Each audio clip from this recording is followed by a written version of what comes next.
तो क्या अब मुस्लिम पक्ष या फिर मुसलमान अब नमाज शब्द से भी घृणा करने लगेंगे? क्या इस शब्द को भी अब वो त्याग देंगे? ये एक बड़ा सवाल है।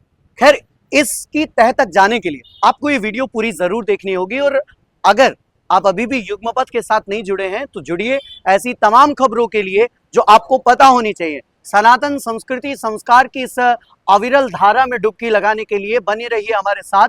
और अभी भी मुझे बहुत सारे लोगों का अगर डाटा देखें तो उसमें पता चलता है कि बहुत सारे लोग ऐसे हैं जो खबरों को सुनते हैं, देखते हैं, लेकिन उसके बाद भी युग्मपथ से नहीं जुड़े। तो आपसे एक ही रिक्वेस्ट है कि इन सभी वीडियोस की सबसे पहले नोटिफिकेशन आपके पास आए, इसलिए इस चैनल से जरूर जुड़िए, बेल आइकन जरूर प्रेस कीजिए।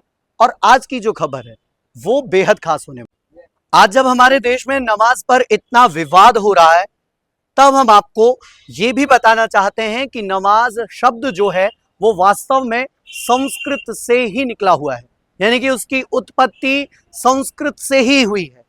आपको बता दें, संस्कृत भाषा का एक शब्द है नमस्, जिसका अर्थ होता है आदर भक्ति, और आदर भक्ति के साथ झुक जाना। और भगवत गीता के 11वें अध्याय में एक श्लोक में इस शब्द का उल्लेख भी हमें मिलता है।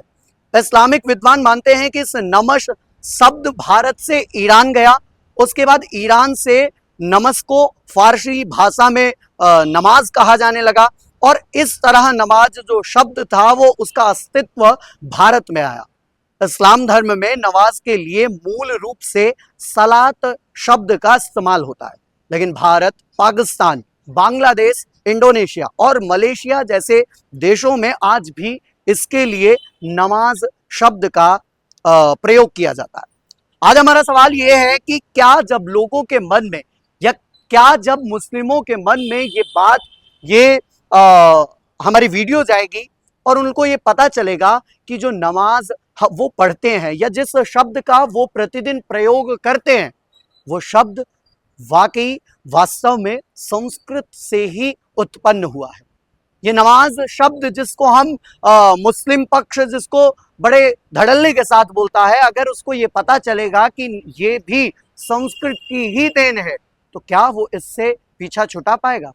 क्या वो इसको नकार पाएगा? क्या वो इससे दूर भाग पाएगा? ये सवाल है उस मुस्लिम पक्ष के लिए जो ये कहते हैं कि हम वास्तव में, हमारे पूर्वज सनातनी थे ही नहीं। ठीक है, हमने माना, लेकिन हमने आपको आज बताया कि नमाज जो एक शब्द है ये वास्तव में संस्कृत के नमस से बना है। ये नमस से दूसरे विदेशों में जाकर वहां पर इसको नमाज किया गया, उसके बाद ये फिर वापस भारत लौट कर आया, और आज इसको हर एक मुस्लिम भाई जानता है, अच्छे से समझता है। अब सवाल यह है कि आप अब नमाज से भी नफरत करेंगे? क्या आप अब इस शब्द को नहीं प्रयोग करेंगे? तो जवाब आपका जरूर चाहेंगे, क्योंकि ये वीडियो बनाने का केवल एकमात्र उद्देश्य है कि क्या मुस्लिम पक्ष इस शब्द को अब तिलांजलि दे पाएगा, हाँ या ना? जवाब जरूर दीजिएगा। तब तक के लिए दीजिए इजाजत। बहुत बहुत धन्यवाद।